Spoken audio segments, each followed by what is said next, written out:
Yeah, so firstly, I think I just wanted to take a moment and say welcome. This is our first shared landscape update steward call, and we're really excited because we're inviting both members of the landscape groups and Landscape Hub Cultivator, and then also just community members and members of the design school for regenerating Earth and our new learning journey kind of Cascadia cohort.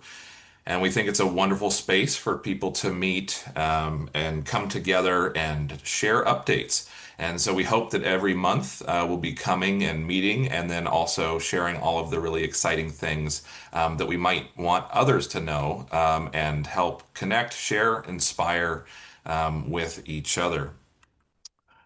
This is going to be a fairly simple structure today. I think we really want to give lots of space for introductions. So I think we'll start by just doing some small breakout groups where people can meet each other. We'll come back in, maybe do a little bit of a harvest. And then most of the time, we really want to give to landscape updates, sharebacks, and all the rest of it. I think just to help set the context, we're very excited for everybody joining us here today because this is kind of, from the start of Regenerate Cascadia. This is our third year doing the learning journey. This year it's Regenerating Earth Through Collapse as part of the design school. Joe and Penny and the Design School for Regenerating Earth were some of our core partners who came here and we worked together in 2023 in October to actually kind of give an activation tour and launch Regenerate Cascadia, working with 80 people in different landscapes, many of whom are still here, still part of this program, might be on this call. In fact, that beautiful picture at Inspiration Farms, you might see Brian from Whatcom giving a walkthrough of his beautiful permaculture farm and glassblowing studio there. Um, and also, so yes, so sorry. So it's our third year doing the learning journey. These learning journeys are 6 months long, and we think it's really important for helping us really come together, create a shared context, shared language, shared understanding, shared goal of what we're doing together.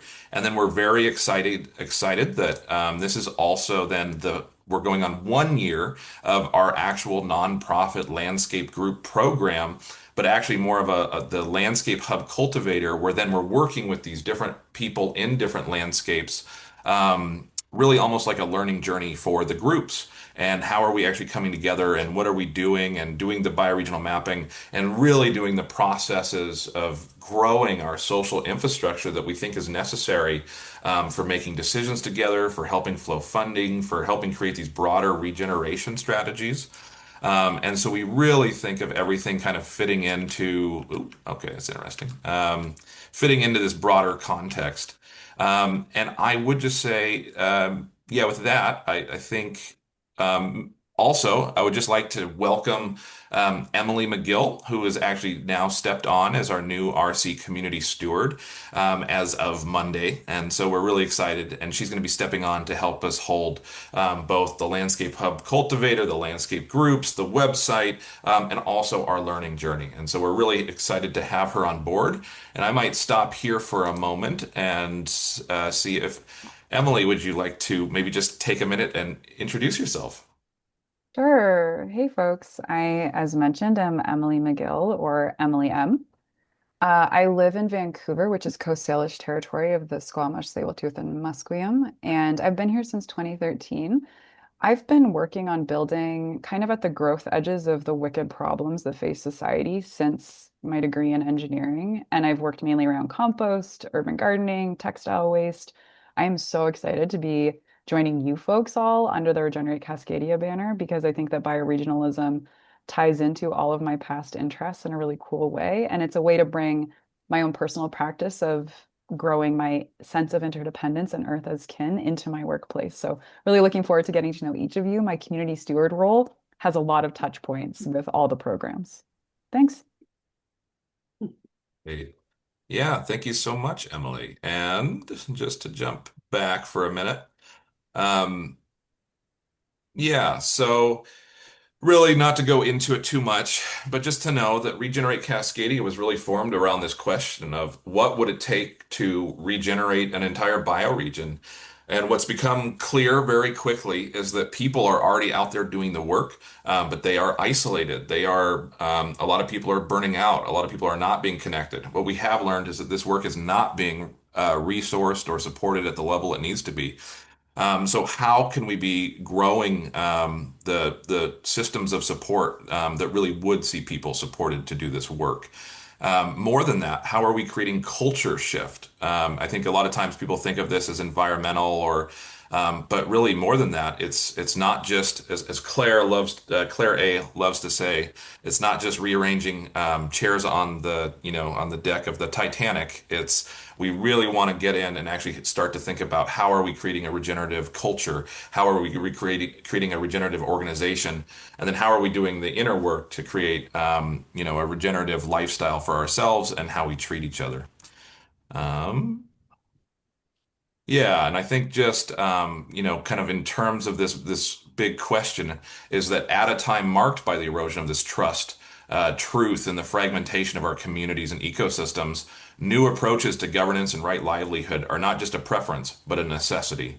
The challenges we face, from ecological degradation to social polarization, cannot be solved by the same top-down, siloed systems that created them. Everywhere we look, it is clear that people and communities are doing the work. So how do we come together to visualize, connect, and support the work already happening? And I think that's why many of us are gathering here today. It's why we're so excited that you all are really coming together to talk, to meet.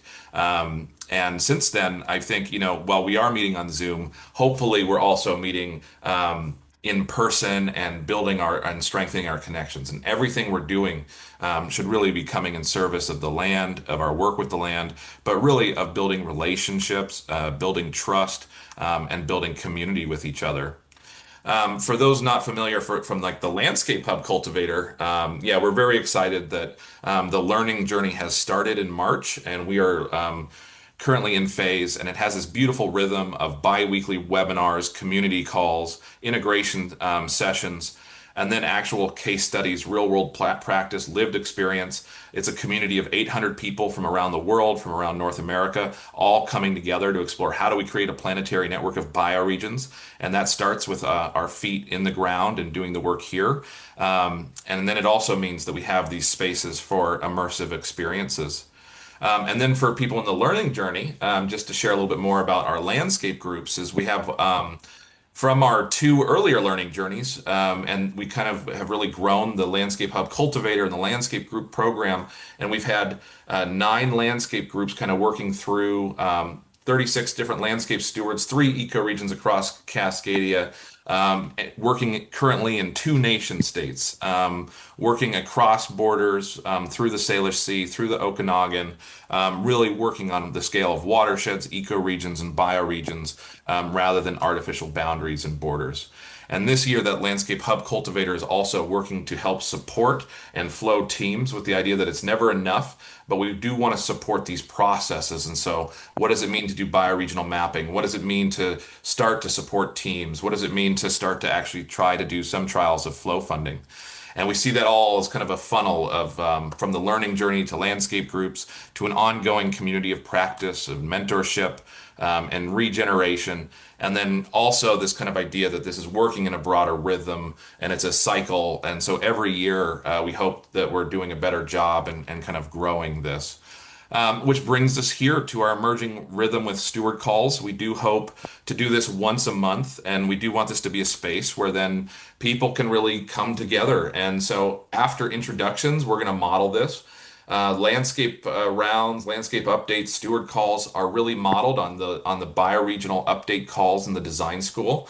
And so we kind of go down in that nested scale that we want to be doing a very similar process for here for the Cascadia cohort for regenerators in Cascadia. And so after, so I think we'll go into breakouts, we'll do introductions, and then what we'll do is we'll do these landscape updates. And we want to kind of model it. We want people to get used to speaking as representatives or delegates of their landscape, or their landscape group, or the work that's happening there. And so what we'll do when we're ready is it'll just be a process where people can raise their hand or throw it up in the chat if you'd like to share. We'll kind of make an ordered list of, like, Whatcom, Skagit, Whidbey, in whatever order people want to see. And then anybody in that landscape is welcome to share updates. And this is an open invitation to share updates that you would like to see, that you would like to share, that can be related to Regenerate Cascadia, work that's happening around bioregional mapping, or it could be personal or work that you're doing with other organizations that you think is really important.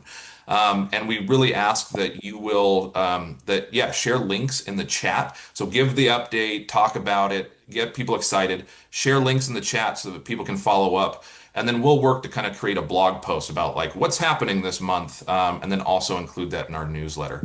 And so that's kind of our way of trying to broadcast these updates. And with that, I'm going to come back and maybe pass it back over to Claire.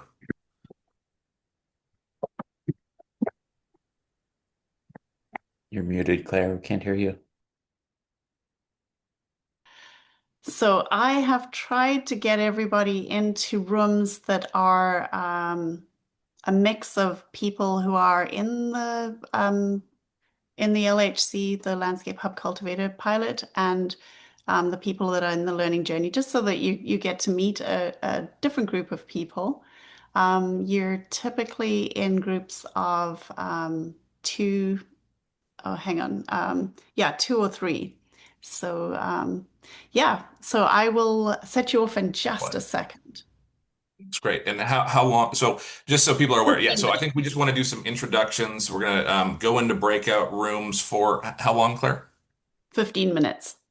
15 minutes. And so, yeah, and then this is just a space where you should really just feel free to introduce yourself, where you're from, what's alive for you now, and why is this work important, or what brought you to it. And then we'll come back and we'll do a little bit of a harvest together. We can do this little bit of share back before we go into the landscape updates. Okay, so here we go.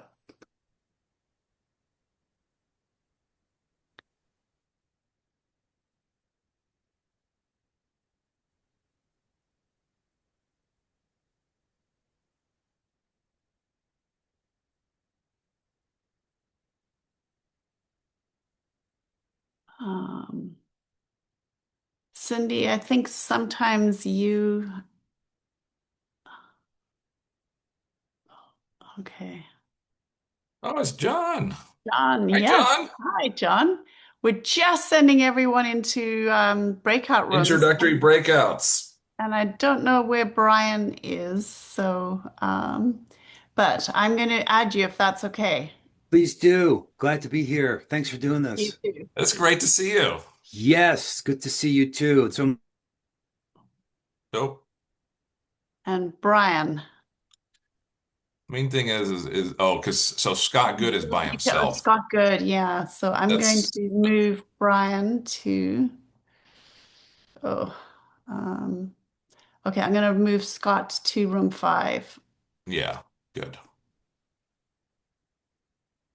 Oh, oh, hang on. Oh, they've Brian. Oh, Brian, yeah, Brian got there. Okay. Okay.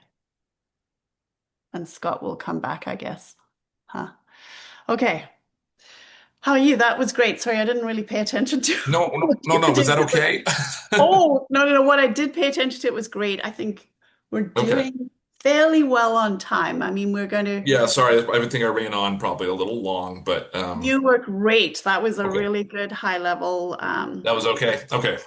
Yeah, I Sorry, think, I'm like you. I kind of woke up at 10. I'm like, well, I didn't wake up. I was like, oh, I'll get started. And then I kind of just, that's what I got. That's what I was able to throw together in 15 minutes. you did brilliantly though, Brandon. You're just so good at that. So yeah, It's same. good. Well, I think it's a testament to, it's nice. It's nice. It's like I didn't create any new slides. It's just, I just pulled them really. And then it's just giving a very high level. We But can I give a think that's 10-minute what's spiel. good. But those are the kinds of slides actually at the beginning even of the GERC thing for the Oh, yeah. possible something like it just has to be super high level. And what Yeah. you did was communicated the gist. Basically, it's like what is inspiring that makes you want Mm. to pay attention is what, and a tiny bit of context, and that's what you did. And that's all Good. it needed. Otherwise, it No, just is too much. well, and what's nice is I did the same. So, it's good as I'm getting a good flow in terms of like, because I think we've been doing it with classrooms, we've been doing it with the LHC, we've been doing it now with this learning journey is helping us like put together a lot of this again. This is the very high level.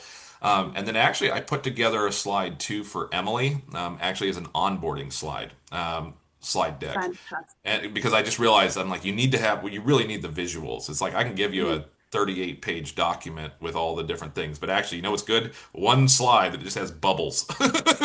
Totally. Yeah, So, totally.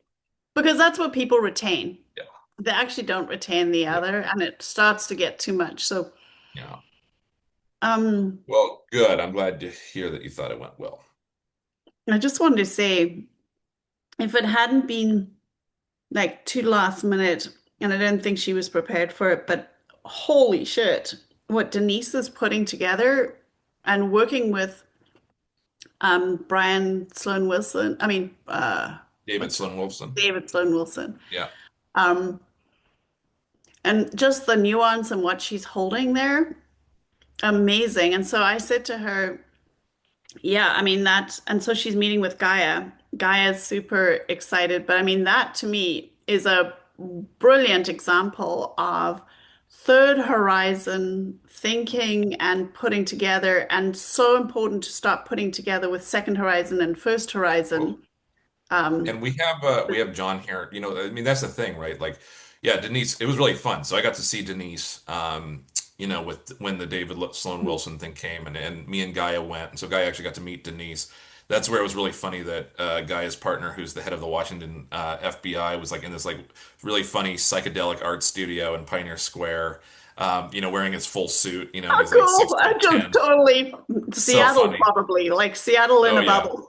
Seattle in a bubble.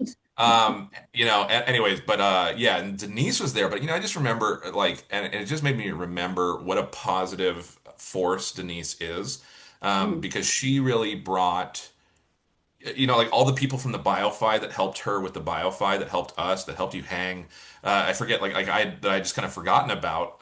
They were all there, and it reminded me of like what a positive. And then she was doing the same thing. She was making little hearts. I've got one on my thing, right? And then she's like, you make a heart and you pass one. You take one and you make one to pass on to the next person. So you wear someone else's heart on your shoulder. Anyways, so she was like making prayer flags, and actually Asha was there helping too. Um, and so, anyways, it's just really nice to get to know people, but it's just, it just reminds, sorry, that's all a long ramble of just reminding me how wonderful Denise is. No, thank you. That And was she's doing the perfect. fucking Eco Thrive, right? And she's doing this project with millions of dollars with the HUD grant and the whatever. Like, it's just all so connected. So, Well, the thing is that I realized Denise holds a level of sophistication and nuance that is missing. And so we were able to go straight to, she was talking about how they didn't accept this $3.5 million federal funding grant because it would have tied them to stuff that basically, and I said, Brandon and I were talking about how it's yeah. like the nonprofit system is basically kind of this, um, you know, it's part of an Oh, we're still recording abuse this. cycle. We might want to Oh cut this shit! out. Oh shit! Okay, can you back? Most of you are back. Um, yeah, hopefully that was good. Um, we usually do a harvest, but we also want to leave room for people to give an update. And so, Brandon, did you want to set that up? Just the context of, should I carry on? I Um, think feel free. I think you're, okay. but I can share the slide again, maybe, if that's helpful. So yeah, so we'd love to hear maybe first from the landscape hub cultivator groups, an update on what's going on in your group, on your landscape, what Well, you're and, working and towards. again, I think actually no, we want to keep it open for like the landscape. So it'd be Okay. wonderful to hear Oh, from everybody yeah, within the yeah. landscape, Brandon actually had a including good the idea here. So yeah. why don't you share that, Brandon. Oh, no, exactly what Claire was just saying. I think we just want to keep it open. So now I think we'd love to open it up for updates, and maybe people could give a little bit of a share back if it's relevant from their intro sessions or something like that. But really, at this point, we would love to invite people to maybe either raise your hand or throw it up in the chat. Maybe throw your landscape up in the chat, and then when a landscape goes, we'd love to invite everybody from that landscape to give updates. And so we kind of call them landscape rounds. And maybe just a word before we do start is just to say sometimes you don't know which landscape you actually belong to. And so, just say that. And there's a kind of, there isn't these are fuzzy boundaries too. But sometimes it's obvious and we can help direct you. But I think the main thing is how do we find the people we should be working with in this context? So, all right. I think Shapit and Genevieve. Great. And just to then model, so basically, so Genevieve and Chapit are in Skagit. And so it's beautiful as it's an opportunity for anybody from Skagit or surrounding areas, anybody who would consider themselves to maybe then also, after Chapit and Genevieve share, could also share as well. But yes, over to you, Genevieve and Chapit. Um, I'm just enjoying, we've been talking to different farms and then the arms, because we're in a really strong farming community. So regenerative organic farmers, and then working with them on just learning how they want to cooperate.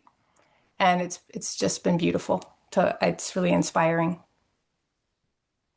So a lot of Skillshare stuff and classes and yeah, bringing the community together. So that's all I have to say, I think. Do you have anything? I have a little bit of a celebration.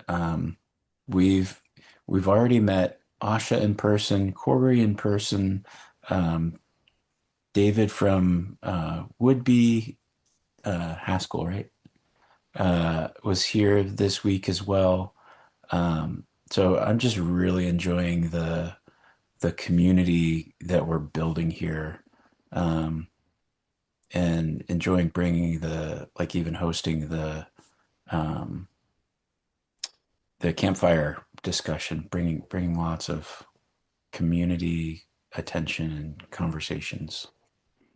So, and Cindy, was there anything you wanted to say? We've got lots of good stuff going on in the mapping. As Genevieve was talking about, getting out and meeting the local farms. And it looks like, Cindy, are you there? Okay, she may be off camera right now. all right. And with that, I'll hand it off to Claire. Maybe just to give just a tiny bit of background to the others who may not know, but the Landscape Hub Cultivator groups are working towards hosting a bioregional mapping workshop in their communities. And there's a big effort in reaching out to the local community groups and just the process of doing that, who to actually talk to, engaging with. And maybe one thing to put in there is that we're using this principle of minimum viable process. What is it that we can hold, and what do we not have the capacity to do?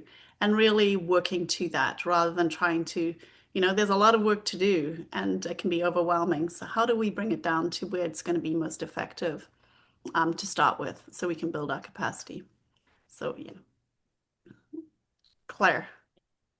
First of all, I think it would be really valuable to have a MVP little mini workshop because you guys use that initial all the time and reference it, but we just guess at what you're talking about. So I would appreciate that. We are South Willamette Valley grappling with coming together with a shared vision of what's the best way to focus our tentacles. and looking towards the mapping workshop stuff to have a concrete goal for the next period to do that. We have we have a sociocratic structure. We have a circle focused on the food system. We have a circle about integrative economic development in a town around in Cottage Grove that's anchored by Center for Rural Livelihoods. And we have interest in doing what you were just talking about in terms of working with the farmers and all the educators. A couple of our folks are primarily educators to build a kind of distributed education network with all of the resources that are coming forward. We're struggling with being a little bit out of sync with the rhythm of our LHC because it's springtime and the farmers are in the fields and they don't want to come to meetings. And, so anyway, but we're grappling with all of that and we love each other. So what more do you want? John, do you want to add to that? I think that's a great overview. Yeah. And I think kind of in the spirit of, the reality is turns out society is a fairly complex mechanism. And so I think there's sort of a convergence of stuff you can do now, things that are kind of longer term, and just trying to integrate all of that. So I think our group is engaged not only in what we're meeting about today, but in a number of other areas along those lines, just trying to build the collaborative structure with other people. In the breakout, I was just sharing that there's a tendency to think about the transition that's coming in the future. Well, it's really here now. People are already living in it and manifesting some of that. So I think it's just the perennial issue Brandon touched on is just getting out of the silos, getting people interconnected, not only within like farming, but with other sectors within society. In other words, connecting with peers, but across sectors is vitally important as well. So, but yeah, I think Claire summarized it well. And I just wanted to add that we had a fun but work party so as kind of a mutuality thing with an Indigenous elder to help her clear some of her land, and that was a good activity. So check.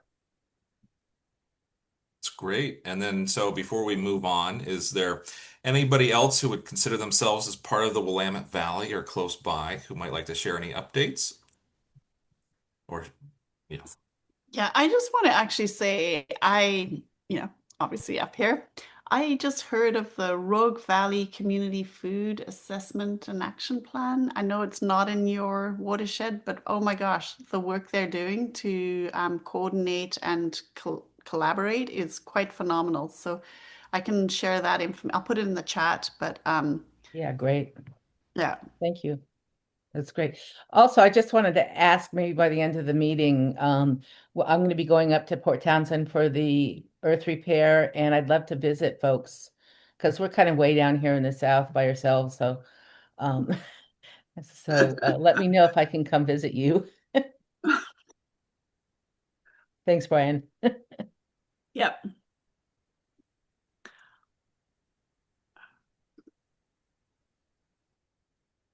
great. Well, yeah, I guess so. Corey with Regenerate Whatcom, how about you next? And also maybe if someone's going to share about the Global Earth Repair, maybe give the context for what it is for people who don't know. Oh, okay. Yeah, so I live in Mount Vernon in Skagit, but connected up with the three other land stewards. Brian's here on the call.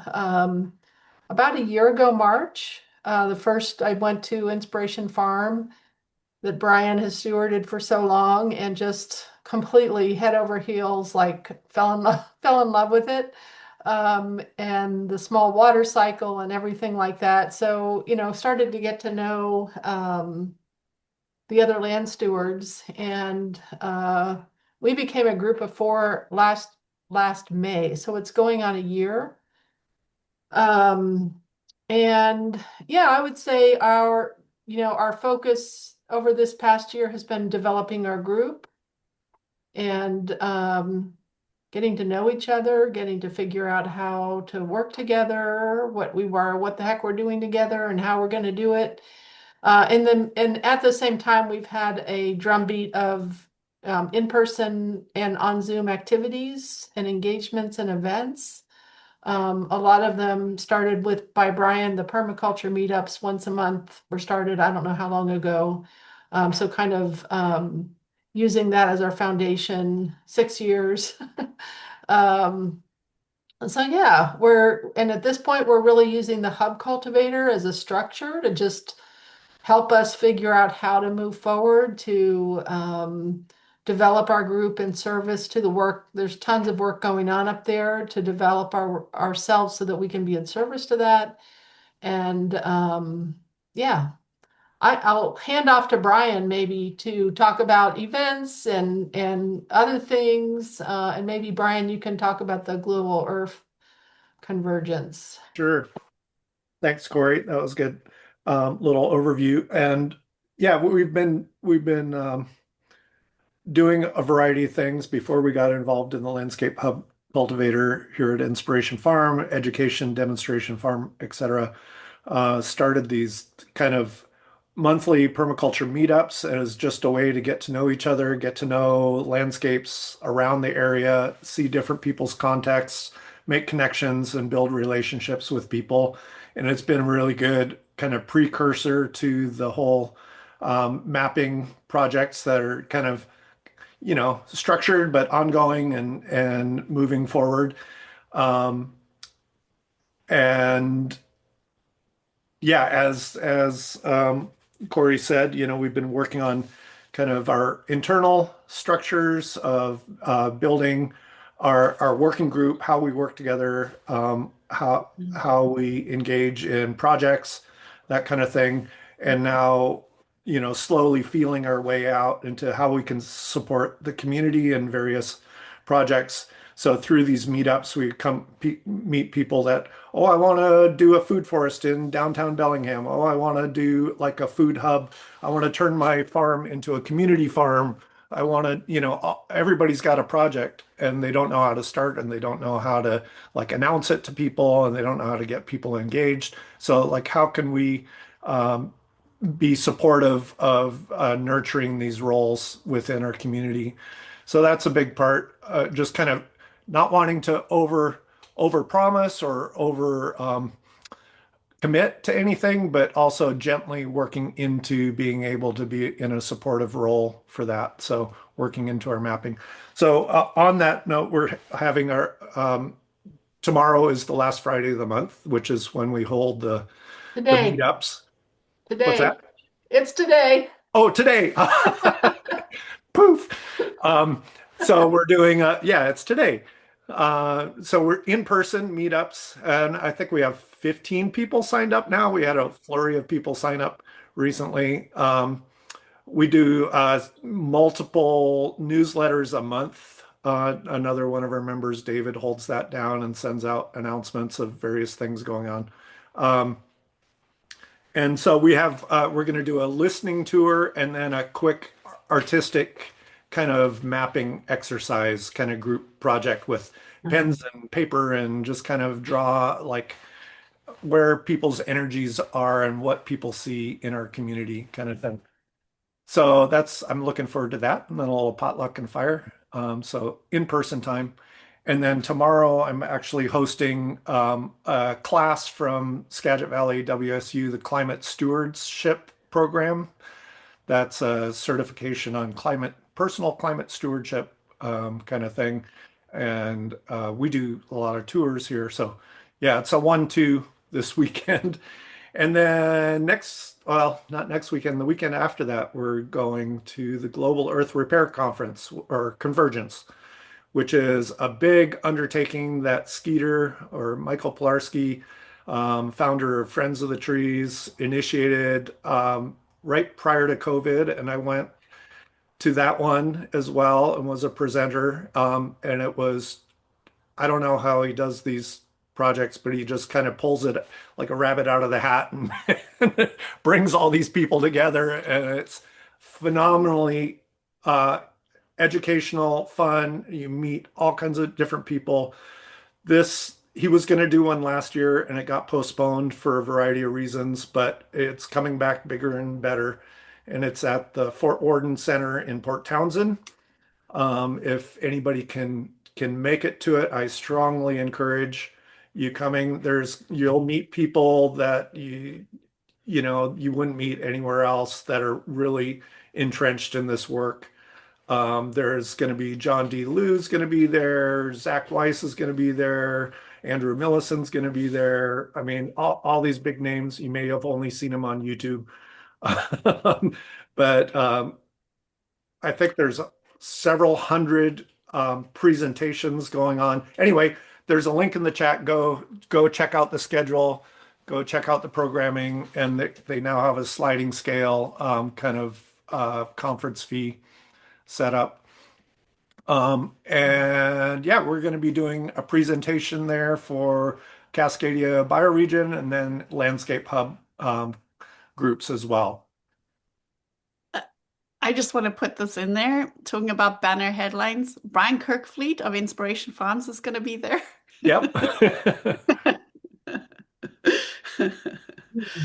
Yeah, Brian, you're a big deal in the water world. So, Been doing it a while. Yeah. Well deserved. If you haven't been to Inspiration Farm, it's well worth trying to find a way to go see 30 years of amazing permaculture growing so much food there can't get all eaten, basically. That's the challenge. And water harvesting. Yeah. Wonderful, and thank you. And then, and then please share all relevant links in the chat and be very excited to follow up. I think there'll also be an opportunity if anybody wants to come and help us table at the GERC. I think that's something else we're talking about doing too. So lots of opportunity for cross collaboration. Would love to turn it over to Scott. Scott, welcome. And why don't you let us know where you're calling in from? Yeah, I'm down here in the Rogue Valley.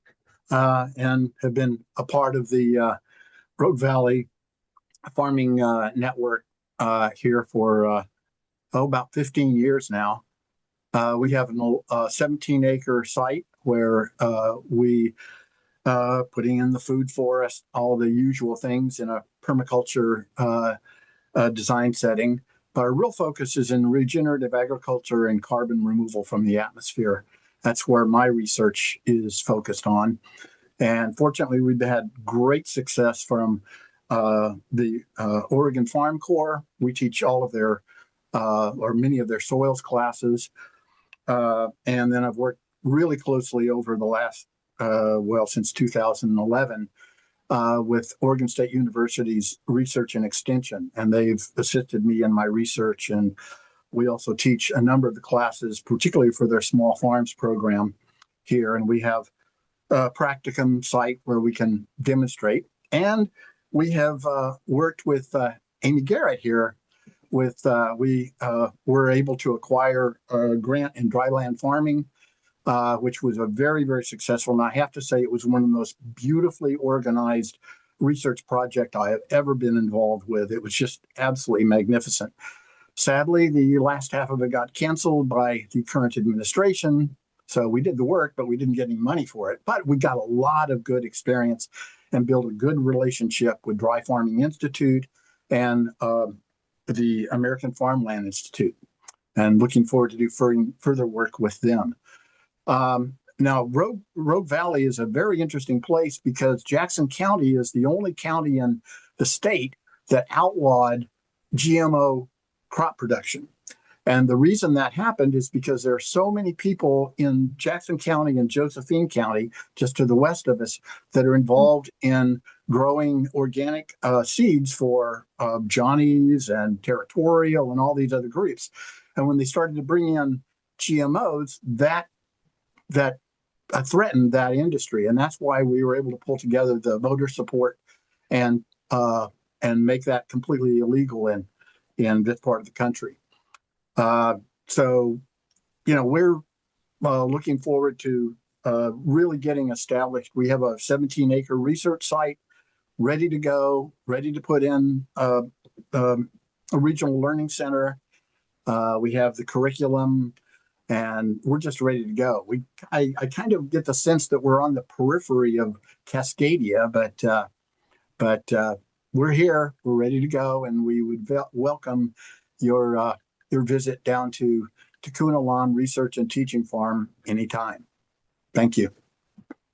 Oh, Scott, that's so fantastic to hear from you. And did you see what happened there? I put into the chat the connection to you. I didn't realize that was you. Yeah. So that is you, right? Well, the The regional. the Rogue Valley Community Food Assessment and Action Plan. Right. Well, I'm a part of it. That I'm not yet. No. I know it's a coalition. So Right. I was introduced to that by Jamaica Stevens through Open Future Coalition because you're working there.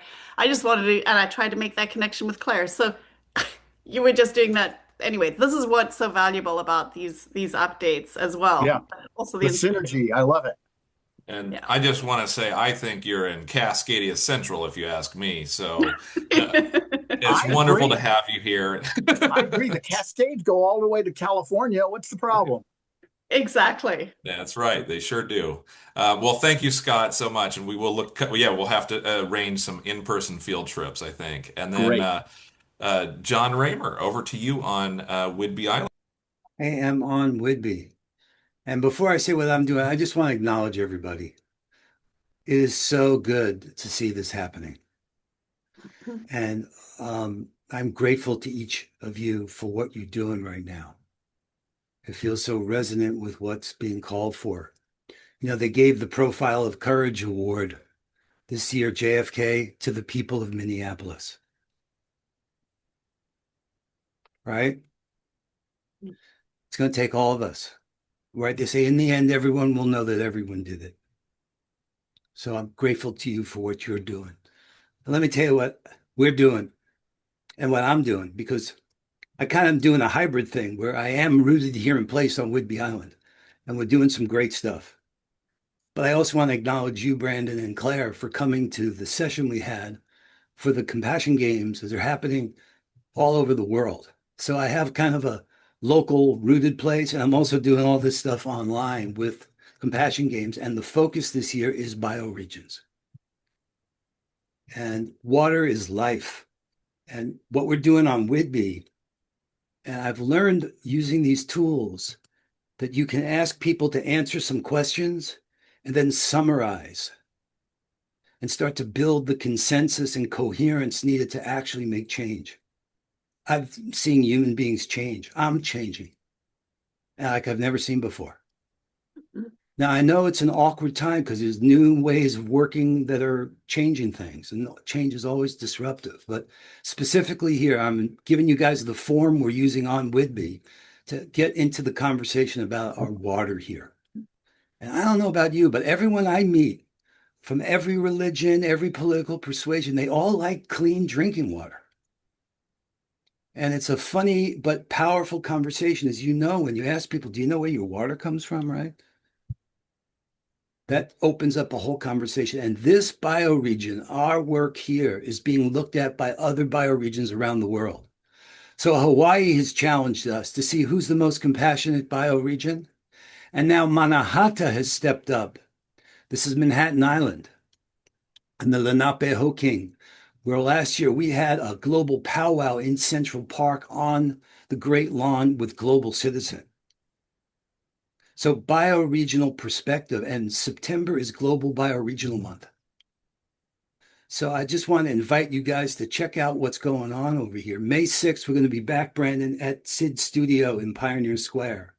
We're going to be doing these events where locally what the game is called Shared Impact. Everybody shares what are the measurable outcomes they're looking to happen between September 27th, June 21st starts the game, solstice. I don't know, guys, if you know this, but Maryhill has a Stonehenge. And David Lee from Food Circle, the guy who founded field roast. It's been doing so. There'll be a solstice global synchronized synergized ceremony to launch the games on solstice. They'll be down there as well as all over the world. And we're inviting you guys to play and find out what the hell I'm buzzing about over here, okay? But I'm telling you, I feel like we're at a moment when the potential is so great if we can figure out how to unlock the potential that we all know that's here. So in service, I'm so grateful to this expression of unity that's happening. In this shared impact game, we form teams of teams. I'm working close with David Sloan Wilson, who is there. We're doing this as part of Pro Social's partnership with Compassion Games. I don't know if you know David's work, but that, Eleanor Ostrom's principles embedded in a practice, and we're using it through the Compassion Games to help groups. If you guys want access to it, it's all available for free.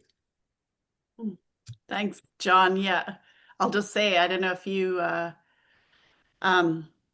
David's research showed that teams of that are in competition with each other, like where competition is there, will outcompete each other, but teams of teams will all that have to work cooperatively will always outcompete those who have competition and division. Right. It's very, very powerful. And just understanding that, we can bring those organizing principles into our own work. And I mean, that's exactly what's happening here is people are freely sharing the learning with each other so that we can learn to be wiser, smarter in our landscapes. Well, and more connected. That's right. It reframes competition, right? So we're not competing against each other, but with each other. So who's the most compassionate landscape group, right? And we're not keeping our knowledge from each other. We're sharing our knowledge with each other. Because what he's saying is that groups that cooperate perform more effectively than those that don't. And yet multi-level selection means we evolve not just as individuals, but as groups. So we can actually make a leap forward. That's the spirit of what we call co-opetition. You can't lose the Compassion Games. So yes, and I want to know, Whidbey is willing to take on any other landscape hub here, okay? And in fact, we as a bioregion have to deal with this challenge from Hawaii. And those people are super compassionate. They got the aloha, mahalo. They even got the shaka thing they do to send they love to each other. We're going to have to up our game because they think we're the best. Thanks, John. Game on. Don't forget the Hapono Ono. There you go. What are we going to do? We got the Salmon Nation thing. Okay. But come on. Yeah. We got the flag. We got a good story. Yeah. We got a good story. Thank you, John. I think that's great. And yes, I think anybody who needs the game on, definitely reach out to John. I want to also give a shout out that John does the One World Earth, and then many other things too. And then Whidbey Island is also doing just an amazing job with mapping and convening the hundreds of different organizations on that island together right now. So you all are doing really amazing work. And then I also want to give just a shout out to also Jeff McNeely, who is one of the Whidbey stewards, who's come down really with a very serious terminal case of brain cancer. And so that's been something that the Whidbey team is having to deal with. So our thoughts and wishes with all of you as Thank you, Brandon, and David Haskell and Perry Lovelace. It's a great group here, okay? And we want to share everything we're doing so you guys can benefit from it. Check out that form. It's really good. Thank you, John. And I think with that, I think we can really just open it up. So we'd love to invite other people with updates or share, whether it's from the landscape, whether it's Regenerate Cascadia, or it's just work that you're doing or involved with. I think we'd love to just kind of open up the space. Yeah, and also just to say, there might be questions. I mean, there's amazing work that's going on that might have sparked something for you. So there's also an opportunity for that. But first, Sue.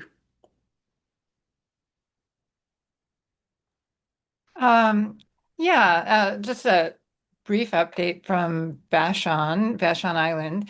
And also, I feel like one of the things we're doing in trying to determine how much we can hold, that minimum viable, whatever, is to just see how we can be held by all the stuff that's going on. So I feel like I've been getting a lot.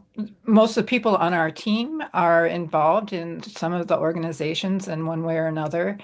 I've been involved with the Land Trust for a long time. Megan's involved with Zero Waste Vashon.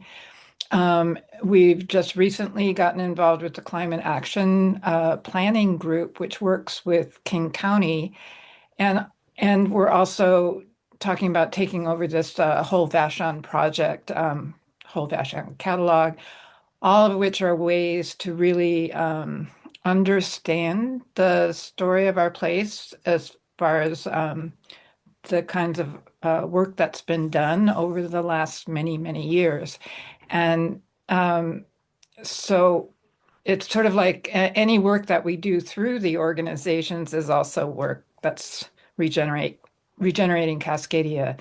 And there are lots of ways that groups are starting to collaborate more with each other. And so I see ways that we can really encourage that as a group, and especially in relationship to the county and to um, any kind of funding organizations. So so that's sort of where we're oriented and where we're going to see real advantages for doing the mapping workshop that I think we can communicate a lot with the organizations that as we're building these relationships sort of from within, and through the work that we're doing actually with the organizations. So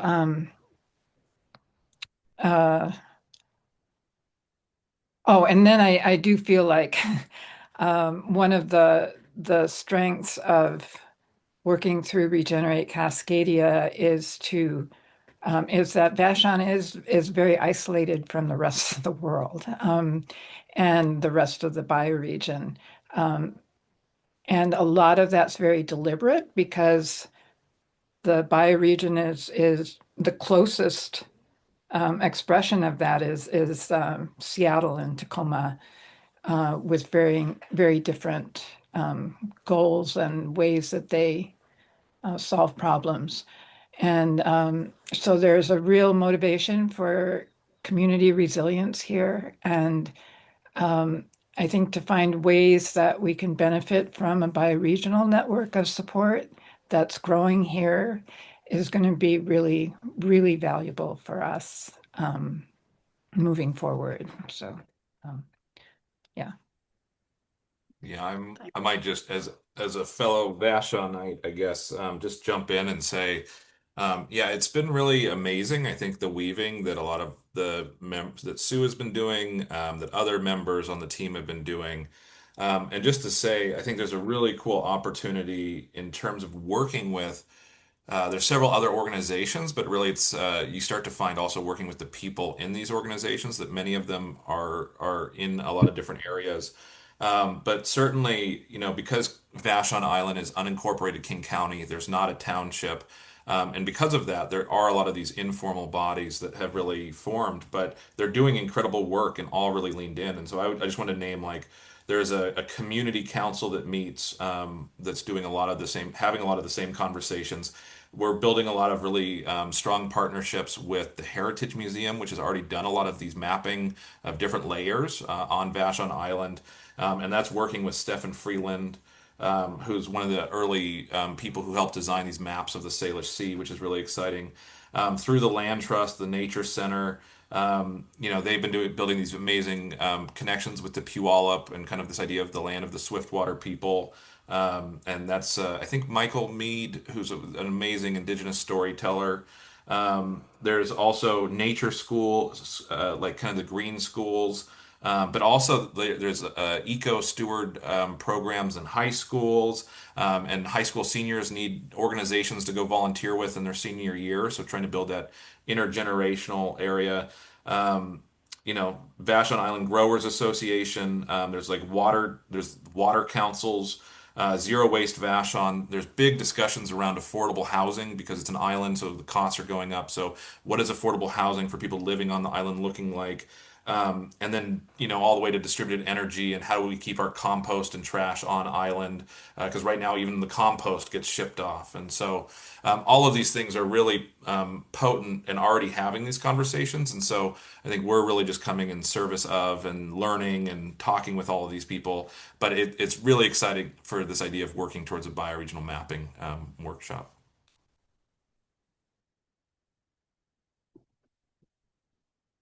Yeah, amazing.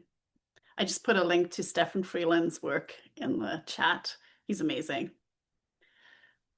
Drew.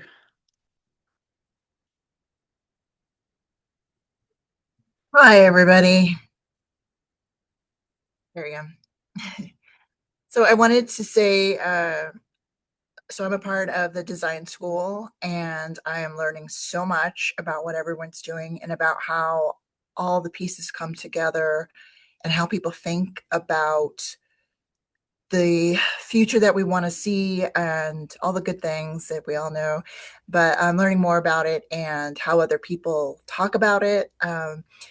So what I'm doing in my area, which is I'm near Portland on the Columbia River in Vancouver, Washington. And so I'm working with some Portland groups and partners to put on a Cascadia Day. It's an event that brings together frontline communities and workers and people that you wouldn't normally see in these types of circles and conversations, and really providing a kind of like a blending of people that are into this and for those that don't, and kind of creating a shared language through storytelling, songs, and getting people to really think about how they relate to the land, just kind of introducing the idea of bioregionalism. So that's what I'm doing with other folks in the Portland area, and it's on the 18th, Monday the 18th, in Portland. So yeah, I'm really excited. Hopefully it's the third one actually, and we're hoping to double last year. Last year was about 40 people. So yeah, thank you. Thanks, Drew. Yeah, awesome. Yeah, and I think Brandon's put something about it in the chat, which is great. Emily. Hi, I wanted to speak, on behalf of the Canadian side of the landscape group. So I'm a community member in the Fraser Lowland Landscape Group, which is stewarded by Marianne Wynn and Melanie, who's actually in Oregon. And they are going to be participating in the bioregional mapping. But what I wanted to say about our area is that it's very exciting to be a part of a Cascadia-wide project because we don't have the same population cluster as just south of the border, but we are a huge landmass in British Columbia, all the way up to Alaska. And the Fraser Lowland has 80% of the population of British Columbia in it. There's so much opportunity here. Our soils are so deeply depleted.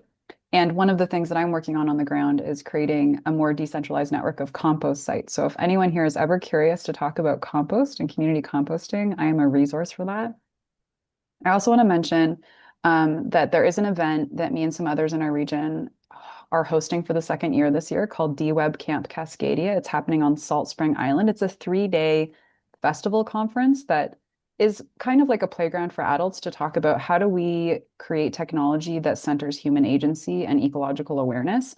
I'm there as a gardener, not a technologist or a software developer. And so if there's anyone in your networks or communities that you think would be interested in meeting other people, this is a local node of a global movement around more responsible technology. So just wanted to plant that seed.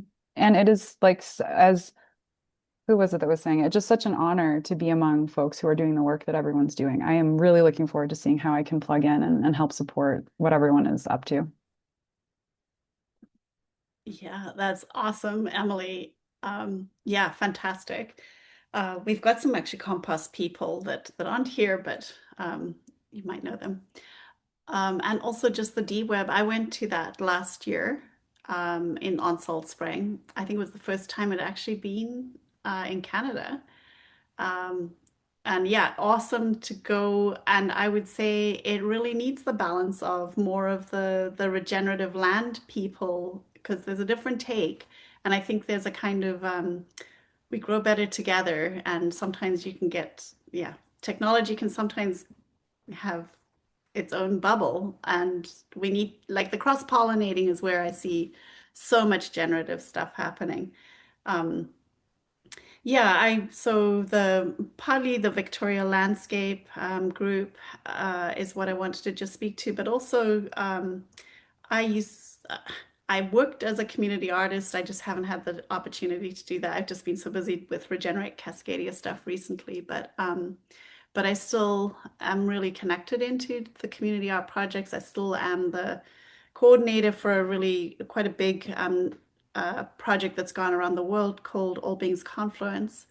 And we're looking to potentially bring a version of that down to the TIBC, the Turtle Island Bioregional Congress, in September. And I just wanted to put it out there. We're just in the early stages of thinking through and even putting a proposal together. But the idea is it's these 10-foot panels that communities create, and it asks the question, it's called All Beings Confluence, and it asks the questions to the artist who's going to create it is, what being do you feel that you are connected to in your landscape, and that you feel you need to give voice to through the art you're speaking to? And then these panels, there are hundreds of them that have been created across North America, but it's gone into other parts of the world as well. You basically walk through, it's hard to describe it, but it's like a forest of these panels. They're semi-transparent and really beautiful. And some people are really sophisticated artists, and sometimes they're people who are, getting supported to create it. But anyway, we're thinking of doing a variation of that so that they can hang outside amongst the trees, so that you would go through a forest of these panels in the trees, and inviting basically community artists that are in communities where people will be attending the conference, and supporting them in hosting workshops to produce some panels in their community. So gathering people, the project would fit well with anybody's, whatever area you're working in would probably fit into a project, some version of that. So just for example, one of the participants I had in a workshop was from the Ancient Forest Alliance, and so they brought the ancient trees into like their work. There was someone else who was working in homeless shelters and that kind of thing, and they brought community, and anyway, they were just, and then that also brings the community that's represented in the art. So the arts, I just wanted to, and this is part of why I wanted to share this, is the arts are such a relatively easy lift for inviting people into the conversation in a way that is non-threatening, and it's an easy entry point because people can usually relate from something from their landscapes. And yeah, so if you know people that are community artists who might be interested, maybe just, they would be good to connect. They're good to, it's a good opportunity to connect with them and to invite them into any of this work. Yeah, it's a way of helping to share the vision of what you're holding. So, yeah. So, yeah, we've got a few minutes left. I wonder if there are questions or if there's anything that people would like to bring up.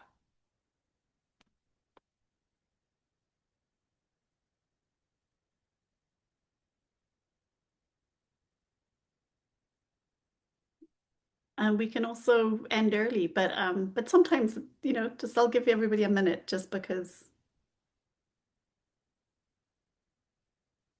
Yeah, John. Yeah, I guess one thing I would share, and it's sort of in that broader context. I think many of us are familiar with the Bank of North Dakota, the whole concept of a state public bank. And for those of you living in Washington State, the legislature and the governor signed off on, I think, a feasibility study for a state bank. And I think, one of the perennial challenges and what some of the work that we so appreciate Regenerate Cascadia engaged in is capitalization. It's hard to do anything without some kind of resources. And so I think some of us see in a longer term kind of context, that there's going to be kind of a whole different sort of network of how things get capitalized, how the whole financial services sector operates. And BND is a pioneer. Actually, for those of you in British Columbia, the MFA of British Columbia is an incredible program along those lines.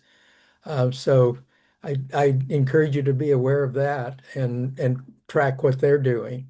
Among What other does things, they MFA will work stand with community leadership about how to deal with finance. What's MFA It's a stand for? Municipal Finance Authority of British Columbia. Okay. Yeah, it's something to be aware of because we have dinosaurs trampling around right now in the banking industry that they don't know that the bolide is about to hit. And the world that they've been operating in is going to radically change. And so I think some of us kind of keep looking at, how do we finance right now? But what kind of structure do we want to build for the long term? And I think I would envision those kinds of banks being more a bioregional bank rather than a state bank or a municipal bank. But the whole concept, I think, it has incredible merit. And so some of you are living in places where there are great working examples. Oregon passed it, a feasibility study, and the governor, for reasons we can't understand, vetoed it. And so there's a group of us trying to take another run at that and get that established here. But I guess just touching on, there are things that we can all be working on that address the perennial challenge of resources capitalization.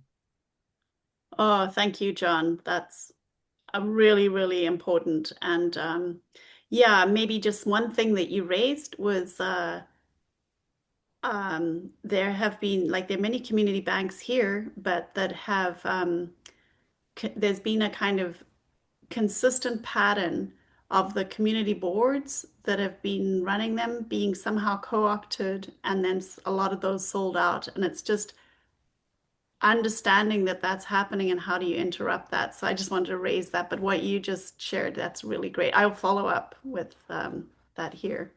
Yeah, follow up with that. The other thing to be aware of is that BND, Bank of North Dakota, has been around for over 100 years. But in the last 2 years, a new president was hired, and he's an incredible spokesperson. In the past, they kind of ran a low profile, but I know I attended a presentation he did in New Mexico with legislators and with community leaders. And he comes from a banking background, so he can speak the language that resonates with local community banks or credit unions, et cetera. And the whole concept of a state bank or a public bank is it doesn't compete with credit unions, it supports them. It's sort of the banker's bank. Yeah, So just a they're lot of very things. powerful. So thank you, John. Don I think Morgan that's is really good. willing to actually I think, John, solve so thank you. I think we're at about 3 minutes, and so I just want to Okay. make sure that we have time also for Melanie. So, Oh, yeah. But public banks are incredibly great and powerful. Maybe you could share some links in the chat thread. And then Melanie, would love to invite you to be our last, input. Thank you. Keeping this very concise.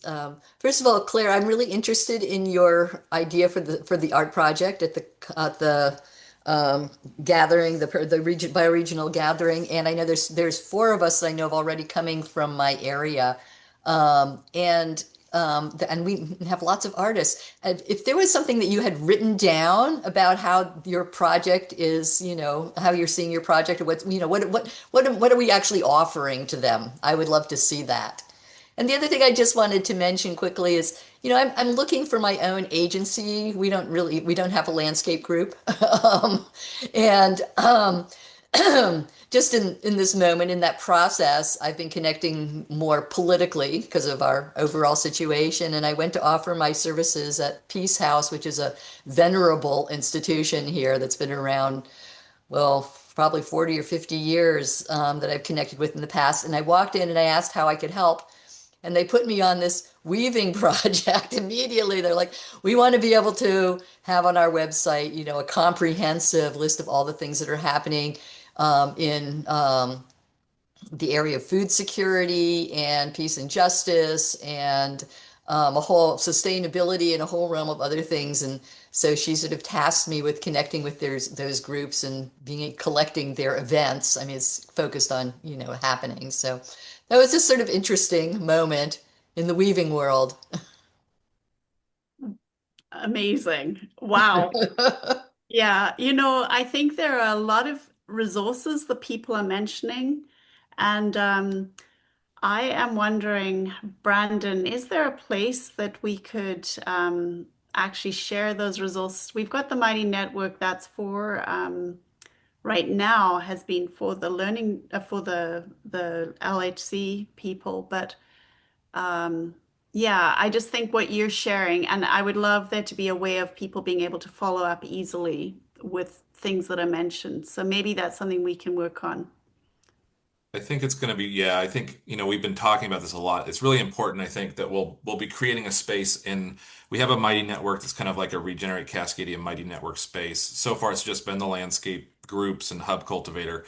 But I think we would like to invite people into that as soon as possible. And we're happy to make spaces for topics or for landscape groups or even landscapes, whatever, just so people can meet and talk and then have those shared community areas where we can be sharing resources and all of that.